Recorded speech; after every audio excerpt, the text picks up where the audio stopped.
Hello ಕೇಳುಗರೆ, ನೀವು ಆಲಿಸುತ್ತಿರುವಿರಿ ಕಲ್ಯಾಣ ಕರ್ನಾಟಕ ಭಾಗದ ಏಕೈಕ ಹಾಗೂ ಪ್ರಪ್ರಥಮ ಸಮುದಾಯ ಬಾನುಲಿ ಕೇಂದ್ರ. ಇದು ಶರಣಬಸವೇಶ್ವರ ವಿದ್ಯಾವರ್ಧಕ ಸಂಘದ ಅಂತರ್ವಾಣಿ 90.8. ಆತ್ಮೀಯರೇ, ನಿಮ್ಮ ಜೀವನವು ನಿಮ್ಮ ಧ್ವನಿಯಾಗಿದೆ. ಪಂಚಾಯತ್ ರಾಜ್ ಸಚಿವಾಲಯ ಮತ್ತು ರೇಡಿಯೋ ಅಸೋಸಿಯೇಷನ್ ಅವರ ಸಹಯೋಗದಲ್ಲಿ ನಾವು ಜನ್ ಜನ್ ತಕ್ ಜಾನ್ಕಾರಿ ಎಂಬ ವಿಶೇಷ ಕಾರ್ಯಕ್ರಮವನ್ನು ಖಂಡಿತವಾಗಿಯೂ ನಿಮ್ಮ ಮನೆಯ ಬಾಗಿಲಿಗೆ ಪರಿಪೂರ್ಣ ಮಾಹಿತಿಯನ್ನು ನೀಡಲು ನಾವು ಬಂದಿದ್ದೇವೆ. ಕೇಳುಗರೆ, ಜನ್ ಜನ್ ತಕ್ ಜಾನ್ಕಾರಿ ಕಾರ್ಯಕ್ರಮದ 8ನೇ ಸಂಚಿಕೆಗೆ ನಿಮಗೆಲ್ಲರಿಗೂ ಸ್ವಾಗತ, ಸುಸ್ವಾಗತ. ಆತ್ಮೀಯರೇ, ಇಲ್ಲಿಯವರೆಗೆ ನೀವು ಗ್ರಾಮದ ಸರ್ಪಂಚರು ಯಾವ ರೀತಿಯಾಗಿ ಕಾರ್ಯವನ್ನು ನಿರ್ವಹಿಸಬೇಕು, ಆರೋಗ್ಯದಾಯಕ ಹಳ್ಳಿ ಎಂದರೆ ಯಾವ ರೀತಿಯಾಗಿ ಇರಬೇಕು, ಮಹಿಳಾ ಸ್ನೇಹಿ, ಮಕ್ಕಳ ಸ್ನೇಹಿ ಮತ್ತು ಬಡತನ ಮುಕ್ತ ಗ್ರಾಮವನ್ನಾಗಿ ಯಾವ ರೀತಿ ಮಾಡಬೇಕು ಎಂಬುದನ್ನು ನೀವೆಲ್ಲರೂ ಹಿಂದಿನ ಸಂಚಿಕೆಗಳಲ್ಲಿ ಆಲಿಸಿದ್ದೀರಿ. ಆದ್ದರಿಂದ ಈ ಬಾರಿಯೂ ಕೂಡ ಅದೇ ರೀತಿಯ ಒಂದು ಹೊಸ ಸಂಚಿಕೆ, ಸ್ವಾವಲಂಬಿ ಮೂಲಸೌಕರ್ಯ. ಈ ಸಂಚಿಕೆಯ ಉದ್ದೇಶ ಏನು ಎಂಬುದನ್ನು ದೇವಿಕಾ ಮತ್ತು ದುರ್ಗಾ ಅವರ ಸಂಭಾಷಣೆಯೊಂದಿಗೆ ನಾವು ಈ ರೇಡಿಯೋ ನಾಟಕದ ಮೂಲಕ ತಿಳಿದುಕೊಳ್ಳೋಣ ಬನ್ನಿ. ನಮಸ್ತೆ ದೇವಿಕಾ ಅಕ್ಕ. ನಮಸ್ತೆ ದುರ್ಗಾ. ಬಾ, ಎಷ್ಟು ಸೀರಿಯಸ್ ಆಗಿ ಬಂದಿಯಲ್ಲ ಇವತ್ತು. ಏನ್ ಸಮಾಚಾರ ಅದ? ಯಾರೇ ಒಬ್ರು ಒಂದು ವಿಷಯನ ಶುರು ಮಾಡೇಬೇಕಾಗ್ತದ, ಅಂದಾಗ ಮಾತ್ರ ಚರ್ಚೆ ಮುಂದುವರಿತದ. ಇವತ್ನ ನಮ್ಮ ಕೇಳುಗರಿಗೆ ಭಾಳ ಮುಖ್ಯವಾದ ಸುದ್ದಿ ಹೇಳ್ತೀನಿ. ಏನದು ಸುದ್ದಿ? ಈಗ ನಮ್ಮ ಗ್ರಾಮ ಪಂಚಾಯತಿದಾಗ ಬದಲಾಗುತ್ತಿರುವ ಹವಾಮಾನದ ಮುನ್ಸೂಚನೆ ಮತ್ತು ಆ ವಿಷಯದ ಮುಂಗಡ ಸೂಚನೆ ಎಲ್ಲನೂ ಬರ್ಲಗತ್ತವ.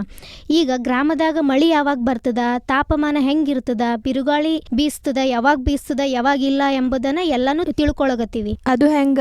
ಪಂಚಾಯತ್ ರಾಜ್ ಸಚಿವಾಲಯವು ಹವಾಮಾನ ಇಲಾಖೆಯ ಸಹಾಯದಿಂದ ಇವೆಲ್ಲಾನು ಮಾಡ್ಯದ. ಹವಾಮಾನ ಮಾಹಿತಿಯು ಸಚಿವಾಲಯದ ಈ ಗ್ರಾಮ ಸ್ವರಾಜ್ ಪೋರ್ಟಲ್ ಮತ್ತು ಗ್ರಾಮ ಪಂಚಾಯತ್ ಎಂಬ ಮೊಬೈಲ್ ಅಪ್ಲಿಕೇಶನ್ ನಮಗೆ ಸಿಗ್ತಾವ. ನೀವು ಬಹಳ ಉಪಯೋಗ ಆಗ ಮಾಹಿತಿ ನೀಡಿರಿ ಇವತ್ತು. ಮೂಲತಃ ನಮ್ ಕೆಲ್ಸ ಸಮಾಜದ ಪ್ರತಿಯೊಂದು ಹಂತದ ಜನರಿಗೆ ಸಹಾಯ ಮಾಡೋದಾಗ್ಯದ ಮತ್ತು ಅವರಿಗೆ ಸರಿಯಾದ ಮತ್ತು ನಿಖರವಾದ ಮಾಹಿತಿಯನ್ನು ತಿಳಿಸೋದಾಗ್ಯದ. ನೋಡಕ್ಕ, ಕಳೆದ ಕೆಲವು ದಿನಗಳಿಂದ ಪಂಚಾಯತ್ ರಾಜ್ ಬಗ್ಗೆ ನಾವು ಮಾತಾಡಗತ್ತಿದ್ದೆವು. ಗ್ರಾಮ ಪಂಚಾಯತ್ ಕೆಲಸ ಹೆಂಗದ, ಅದು ಹೆಂಗೆ ಮಾಡಬೇಕು, ಈ ಕಾರ್ಯದಾಗ ಗ್ರಾಮದ ಜನರು ಹೆಂಗೆ ಭಾಗವಹಿಸಬೇಕು ಮತ್ತು ಮೂಲ ಸೌಕರ್ಯಗಳೊಂದಿಗೆ ಗ್ರಾಮವು ಯಾವ ರೀತಿ ಪರಿಪೂರ್ಣವಾಗಿ ಇರಬೇಕು ಎಂಬ ಮಹತ್ವದ ವಿಷಯಗಳನ್ನು ನಾವು ಈಗ ನಿಂಗೆ ತಿಳಿಸ್ತೀನಿ. ಹೌದಲ್ಲ? ಅದಕ್ಕೂ ಮುನ್ನ ಮೂಲ ಸೌಕರ್ಯ ಅಂದರೇನಂತ ತಿಳಿಸ್ಕೊಡು. ಆಗ್ಲಿ, ಅದಕ್ಕೇನಂತ ಹೇಳ್ತೀನಿ ಕೇಳು. ಮೂಲ ಸೌಕರ್ಯ ಅಂದ್ರ ನೀರು, ನೈರ್ಮಲ್ಯ, ಆರೋಗ್ಯ, ಪೌಷ್ಟಿಕಾಂಶ ಸೇವೆಗಳು, ಶಿಕ್ಷಣ, ಮಹಿಳಾ ಮತ್ತು ಮಕ್ಕಳ ಅಭಿವೃದ್ಧಿ, ಉದ್ಯೋಗ, ವಸತಿ ನಿರ್ಮಾಣ, ಇಂಧನ, ಪರಿಸರ, ಜಾನುವಾರು ಅಭಿವೃದ್ಧಿ. ಅಬಾಬಾಬಾ, ಎಷ್ಟು ದೊಡ್ಡ ಪಟ್ಟಿಯರ ಅದ. ಪಟ್ಟಿ ದೊಡ್ಡದಿದ್ರೂ ಇದು ಅವಶ್ಯಕನೇ ಅದ. ಕಾರ್ಯಸಾಧ್ಯವಾದ ಗ್ರಾಮ ಆಗ್ಬೇಕಂದ್ರ ಈ ಅವಶ್ಯಕತೆಗಳೆಲ್ಲಾನು ಪೂರೈಸೋದು ಭಾಳ ಮುಖ್ಯ ಅದ. ನೀ ಹೇಳಿದ್ದು ಸರಿ ದುರ್ಗಾ.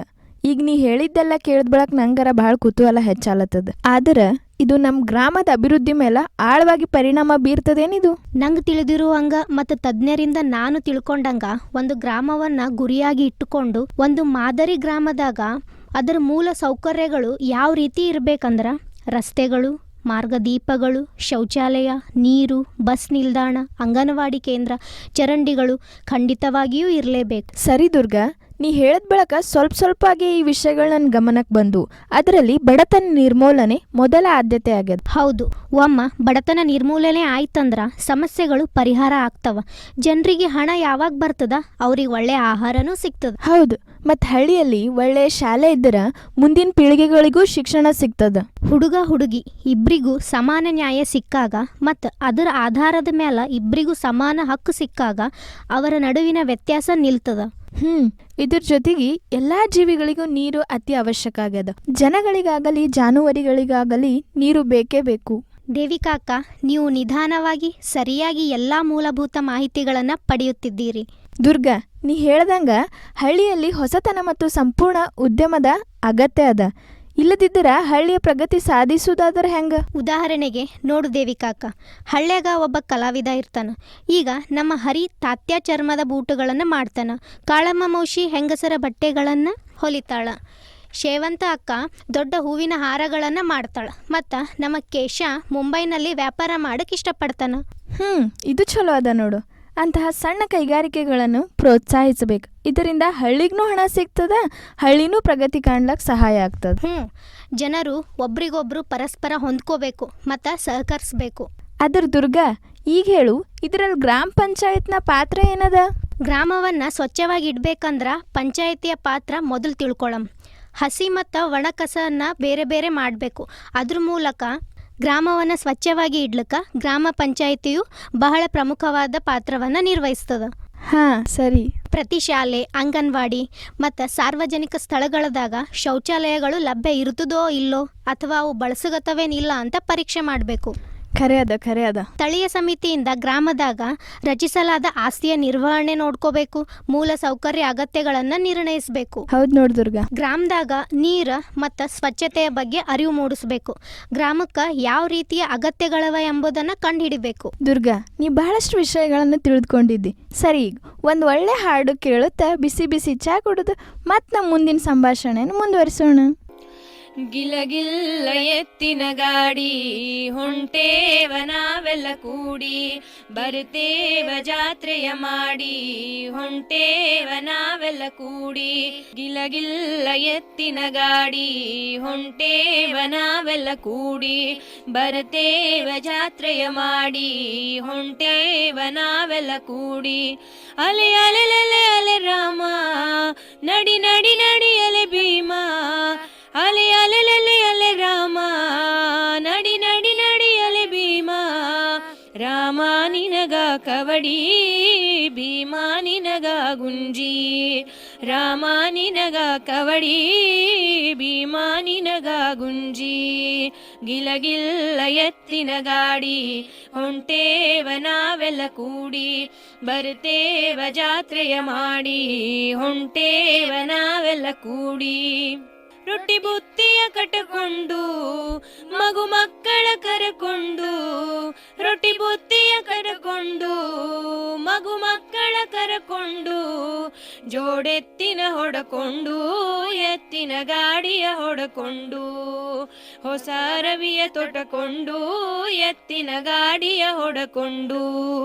ಗಿಲಗಿಲ್ಲ ಎತ್ತಿನ ಗಾಡಿ ಹೊಂಟೇವ ನಾವೆಲ್ಲ ಕೂಡಿ, ಬರ್ತೇವ ಜಾತ್ರೆಯ ಮಾಡಿ ಹೊಂಟೇವ ನಾವೆಲ್ಲ ಕೂಡಿ. ತಿರುಗುವ ಜೋಕಾಲಿ ನಡುಮುತ್ತಿನ ಸರಮಾಲಿ, ತಿರುಗುವ ಜೋಕಾಲಿ ನಡುಮುತ್ತಿನ ಸರಮಾಲಿ. ಬೆಂಡು ಬೆತ್ತ ಸುಸೀಲಾಡು ಬುಗುರಿ ಬಣ್ಣ ಬಣ್ಣದ ಚೆಂಡು, ಬೆಂಡು ಬೆತ್ತ ಸುಸೀಲಾಡು ಬುಗುರಿ ಬಣ್ಣ ಬಣ್ಣದ ಚೆಂಡು. ಗಿಲಗಿಲ್ಲ ಎತ್ತಿನ ಗಾಡಿ ಹೊಂಟೇವ ನಾವೆಲ್ಲ ಕೂಡಿ, ಬರ್ತೇವ ಜಾತ್ರೆಯ ಮಾಡಿ ಹೊಂಟೇವ ನಾವೆಲ್ಲ ಕೂಡಿ. ಅವ್ವ ತಾಯಿ ಎಲ್ಲವ್ವ ನಿನ್ನ ಮಕ್ಕಳ ಕಾಯವ್ವ, ಅವ್ವ ತಾಯಿ ಎಲ್ಲವ್ವ ನಿನ್ನ ಮಕ್ಕಳ ಕಾಯವ್ವ. ಸಿರಿ ಸಂಪತ್ತು ಬ್ಯಾಡವ್ವ ಬಾಳಲಿ ನಗುವೊಂದಿರಲವ್ವ. ಸಿರಿ ಸಂಪತ್ತು ಬ್ಯಾಡವ್ವ ಬಾಳಲಿ ನಗುವೊಂದಿರಲವ್ವ.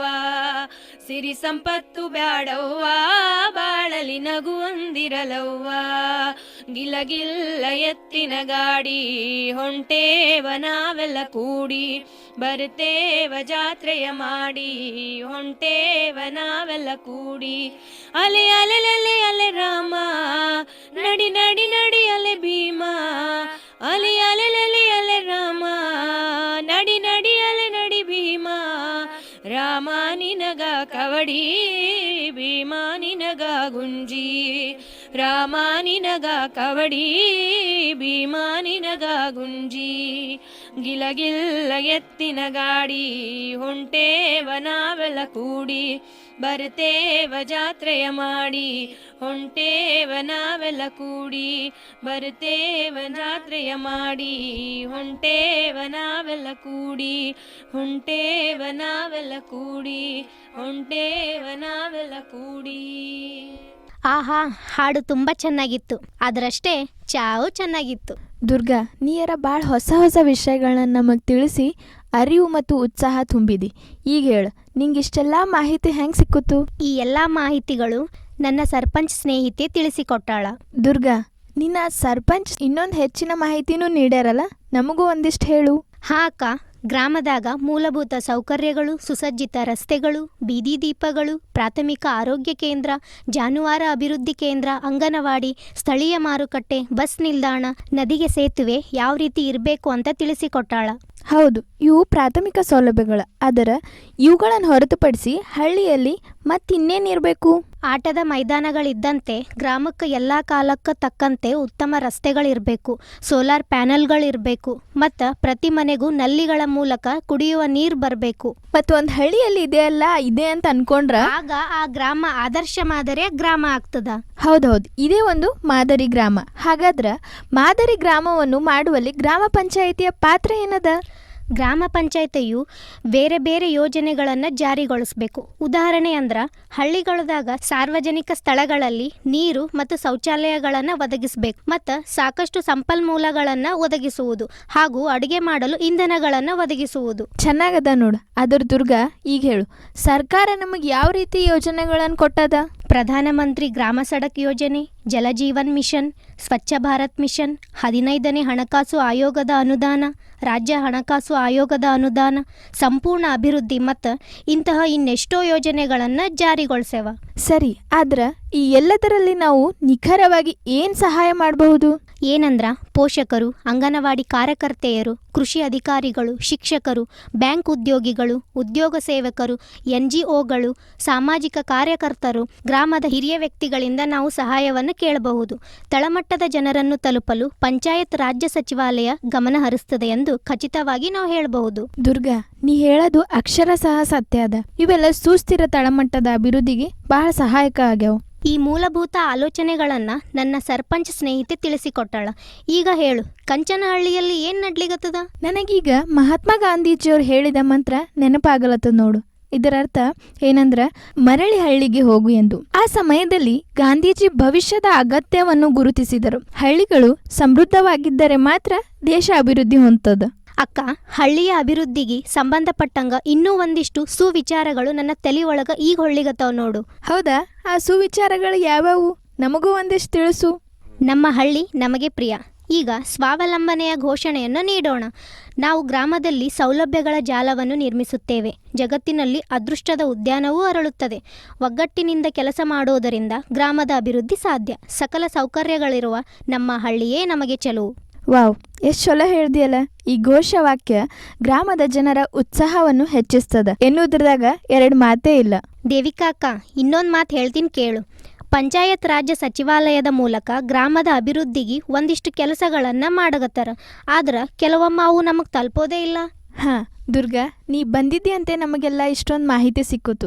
ನೈಜ ಮೂಲ ಸೌಕರ್ಯ ಹೊಂದಿರುವ ಗ್ರಾಮವನ್ನು ರಚಿಸಲು ಪಂಚಾಯತ್ ರಾಜ್ ಮಂತ್ರಾಲಯವು ಬಹುವಾಗಿ ಶ್ರಮಿಸ್ಲತ್ತದ. ನೀನು ಬಂದು ಈ ಎಲ್ಲ ಮಾಹಿತಿಗಳನ್ನು ತಿಳಿಸಿದ್ದರಿಂದ ನಮಗೀಗ ಅರ್ಥ ಆಯ್ತು ನೋಡು. ದೇವಿಕಾ ಅಕ್ಕ, ಜ್ಞಾನ ಹಂಚೋದ್ರಿಂದ ಅದು ಬೆಳೀತದ, ಮತ್ತು ನಿಮ್ಮಿಂದ ಯಾರಾದರೂ ಅದ್ರ ಪ್ರಯೋಜನ ಪಡ್ಕೊಂಡ್ರೆ ಚೆನ್ನಾಗಿರ್ತದ. ಆದ್ರೆ ಈಗ ನಾ ಹೋಗ್ಬೇಕಾಗ್ಯದ. ಹೌದು, ನೀ ಬಂದು ಎಲ್ಲ ಮಾಹಿತಿಗಳನ್ನು ತಿಳಿಸಿದ್ದಿ, ಒಳ್ಳೆಯದಾಯಿತು. ಮುಂದಿನ ಬಾರಿಯೂ ಹೊಸ ಮಾಹಿತಿಯೊಂದಿಗೆ ಬಾ. ಹಾಂ, ಖಂಡಿತವಾಗಿಯೂ ಬರ್ತೀನಿ. ಹಾಂ ದುರ್ಗಾ, ನೀ ಈಗಿನಂತೆ ಮುಂದಿನ ಸಲಿನೂ ಬರೋ ಟೈಮಿಗೆ ಹೊಸ ಮಾಹಿತಿ ತಗೊಂಡು ಬಾ. ನಮಗೆಲ್ಲ ಹೊಸ ವಿಚಾರಗಳನ್ನು ತಿಳಿಸ್ಕೊಡು. ಹಾಂ, ಖಂಡಿತ. ನಾನಿನ್ನ ಹೋಗಿ ಬರ್ತೀನಿ. ಇದುವರೆಗೆ ಆಲಿಸಿದ್ರಲ್ಲ ಶ್ರೋತೃಗಳೇ, ಒಂದು ಸ್ವಾವಲಂಬಿ ಮೂಲಸೌಕರ್ಯ ಇರುವ ಗ್ರಾಮವು ಯಾವ ರೀತಿಯಾಗಿ ಇರಬೇಕು ಎಂಬುದನ್ನು ದುರ್ಗಾ ಮತ್ತು ದೇವಿಕಾ ಅವರ ಸಂಭಾಷಣೆಯಲ್ಲಿ ತುಂಬ ಸ್ಪಷ್ಟವಾಗಿ ನಮಗೆ ತಿಳಿಸಿಕೊಟ್ಟಿದ್ದಾರೆ. ಆತ್ಮೀಯ ಕೇಳುಗರೆ, ಒಂದು ಸ್ವಾವಲಂಬಿ ಮೂಲಸೌಕರ್ಯ ಇರುವ ಗ್ರಾಮವೆಂದರೆ ರಸ್ತೆಗಳು, ಮಾರ್ಗದೀಪಗಳು, ಶೌಚಾಲಯಗಳು, ನೀರು, ಬಸ್ ನಿಲ್ದಾಣ, ಅಂಗನವಾಡಿ ಕೇಂದ್ರ, ಚರಂಡಿಗಳು ಮತ್ತು ನಿರುದ್ಯೋಗ ಇಲ್ಲದೇ ಇರತಕ್ಕಂಥ ಒಂದು ಹಳ್ಳಿಯನ್ನು ನಾವು ಸ್ವಾವಲಂಬಿ ಮೂಲಸೌಕರ್ಯ ಅಂತ ಕರಿತೀವಿ. ಈ ಎಲ್ಲ ಮೂಲಸೌಕರ್ಯ ಇರುವ ಗ್ರಾಮವನ್ನು ಯಾವ ರೀತಿಯಾಗಿ ನಾವು ಪಂಚಾಯತ್ ರಾಜ್ ಸಚಿವಾಲಯದ ಮೂಲಕ ನೆರವೇರಿಸಿಕೊಳ್ಳಬೇಕು ಎಂಬುದನ್ನು ಈ ಸಂಚಿಕೆಯಲ್ಲಿ ನಾವು ತಿಳಿದುಕೊಂಡಿದ್ದೇವೆ. ಆತ್ಮೀಯ ಕೇಳುಗರೆ, ಒಂದು ಗ್ರಾಮ ಉನ್ನತ ಸ್ಥಾನದಲ್ಲಿ ಬಂದರೆ ದೇಶವು ಕೂಡ ಉನ್ನತ ಸ್ಥಾನದಲ್ಲಿ ಬರುತ್ತದೆ. ಶ್ರೋತೃಗಳೇ, ಅದಕ್ಕಾಗಿ ನಾವು ಕೂಡ ಈ ಸಂಚಿಕೆಯಿಂದ ನಮ್ಮ ಗ್ರಾಮವನ್ನು ಸ್ವಾವಲಂಬಿ ಮೂಲ ಸೌಕರ್ಯಯುತ ಗ್ರಾಮವನ್ನಾಗಿ ಮಾಡಿಕೊಳ್ಳೋಣ. ಈ ಸಂಚಿಕೆಯು ನಿಮಗೆಲ್ಲರಿಗೂ ತುಂಬ ಉಪಯುಕ್ತವಾಗಿದೆ ಎಂದು ನಾವು ಭಾವಿಸುತ್ತೇವೆ. ಆತ್ಮೀಯ ಕೇಳುಗರೆ, ನಾವು ಮುಂದಿನ ಸಂಚಿಕೆಯಲ್ಲಿ ಮತ್ತೊಮ್ಮೆ ಭೇಟಿಯಾಗೋಣ. ಅಲ್ಲಿಯವರೆಗೂ ಆಲಿಸುತ್ತಿರಿ ಕಲ್ಯಾಣ ಕರ್ನಾಟಕದ ಏಕೈಕ ಹಾಗೂ ಪ್ರಪ್ರಥಮ ಸಮುದಾಯ ಬಾನುಲಿ ಕೇಂದ್ರ. ಇದು ಶರಣಬಸವೇಶ್ವರ ವಿದ್ಯಾವರ್ಧಕ ಸಂಘದ ಅಂತರ್ವಾಣಿ 90.8. ಕೇಳುಗರೆ, ಮತ್ತೊಮ್ಮೆ ಭೇಟಿಯಾಗೋಣ. ಎಲ್ಲರಿಗೂ ಶರಣಾರ್ಥಿಗಳು.